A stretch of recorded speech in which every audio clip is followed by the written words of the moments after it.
Ensuite, nous avons des exercices. Mes séances durent 2 heures et ils sont libres, ils s'organisent comme ils veulent, ils sont par équipe, moi je suis à leur disposition, mais les 10 premières minutes de chaque séance, donc on fait des séances de 2 heures sans pause, ils peuvent rentrer, sortir comme ils veulent, les 10 premières minutes sont consacrées à des exercices spécifiquement créés pour les faire collaborer entre équipes et me permettre d'évaluer leur travail.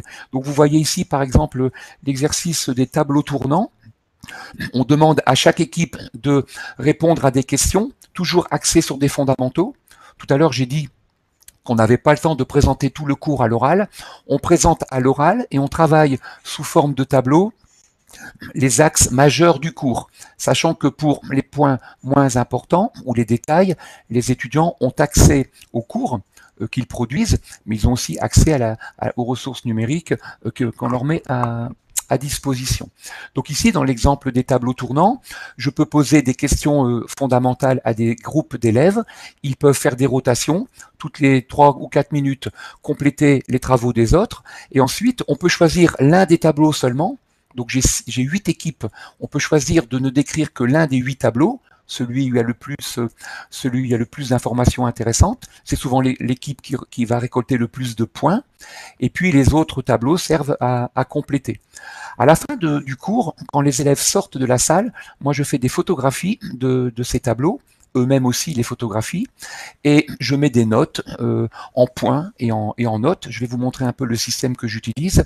J'évalue le travail. Donc ils savent que sur 2 heures de cours, les 10 premières minutes, maximum 15, sont consacrées à des exercices collaboratifs qui leur apporteront des points ou pas en fonction de la qualité du travail rendu. Donc, un autre exercice que j'utilise et qui est très performant, j'ai appelé ça le QCM intelligent, qui peut être une sorte d'oxymore plutôt. Un QCM, donc une question est posée et vous avez plusieurs propositions de réponses. Et il suffit de cocher, il faut cocher en général les bonnes réponses.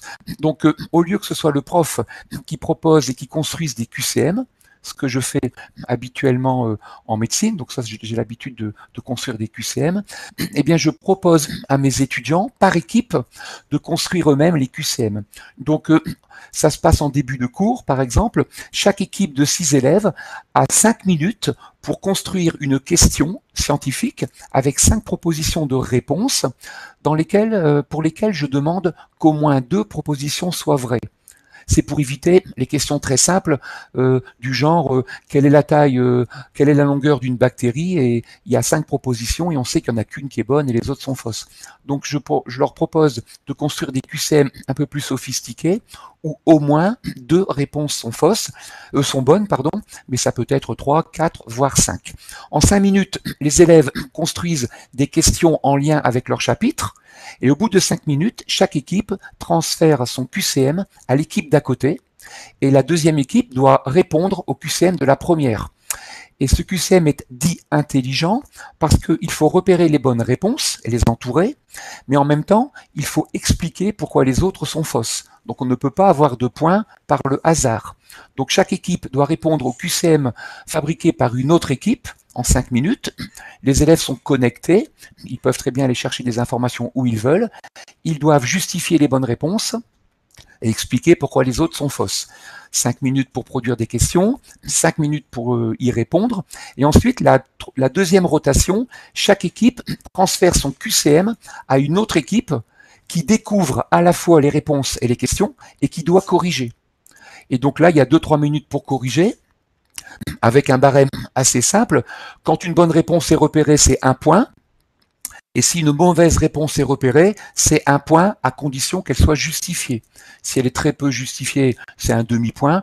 Et si une mauvaise réponse n'est pas cochée, mais qu'elle n'est pas justifiée, eh bien, il n'y a aucun point.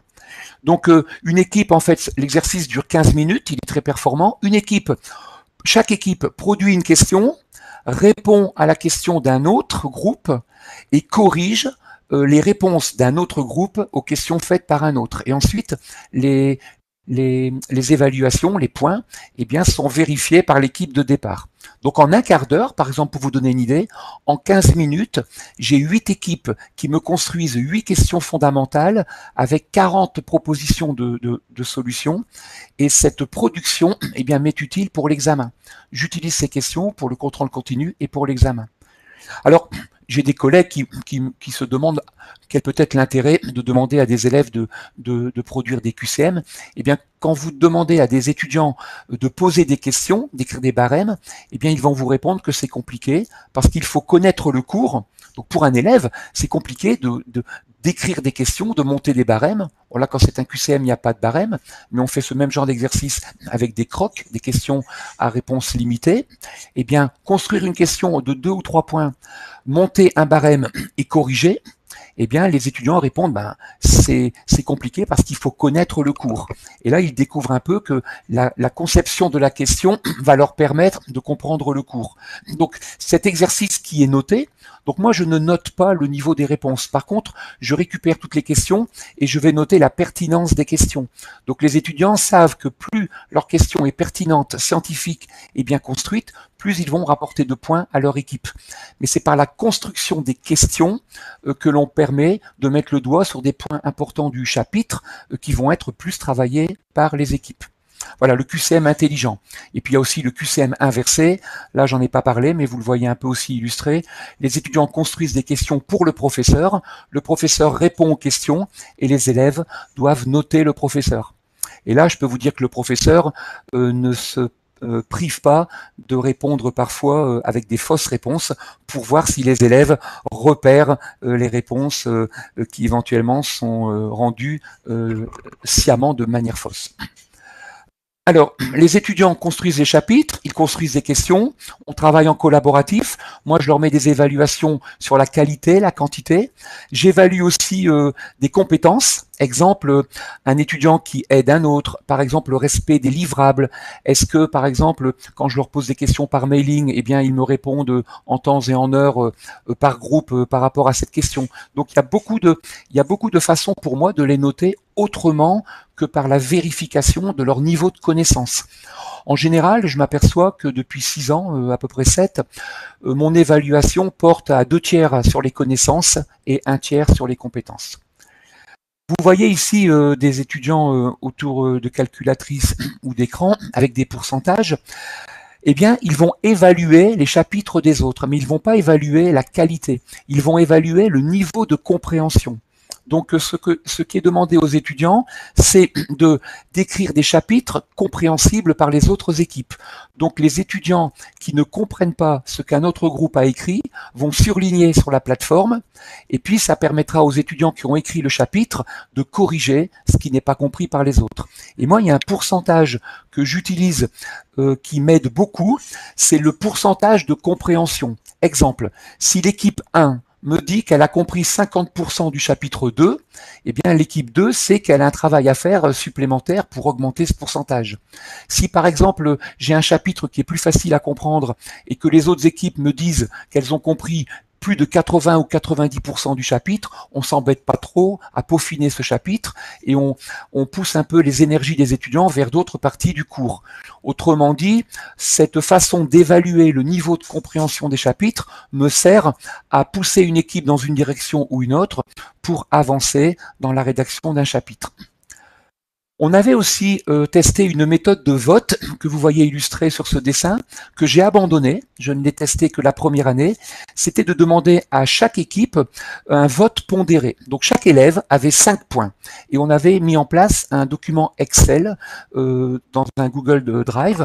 Et donc les étudiants avaient 5 points et ils pouvaient dispatcher ces points sur les chapitres des autres. Par exemple, un étudiant pouvait mettre 3 points sur un chapitre, 1 point sur un autre et puis 1 point ailleurs. On pouvait aussi éventuellement mettre 5 points sur un seul chapitre. Et ce vote pouvait changer tout au long des semaines. C'est un vote pondéré. On leur demandait de distribuer leurs points en focalisant les chapitres qu'ils avaient le mieux compris. Ce qui me permettait, moi, au moment de l'examen final, de ne pas avoir des étudiants me disant « Monsieur, on a travaillé pendant tout un semestre et moi, je n'ai compris que la moitié des chapitres ». Ce vote pondéré me permettait de semaine en semaine de vérifier le niveau de compréhension.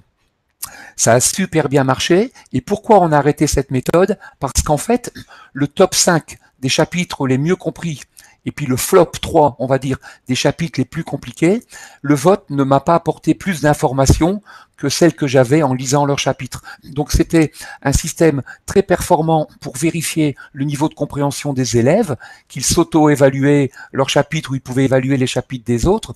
Mais comme ça m'apportait pas plus d'informations, j'ai préféré arrêter cet exercice et leur en proposer d'autres sur des points qui me posaient problème.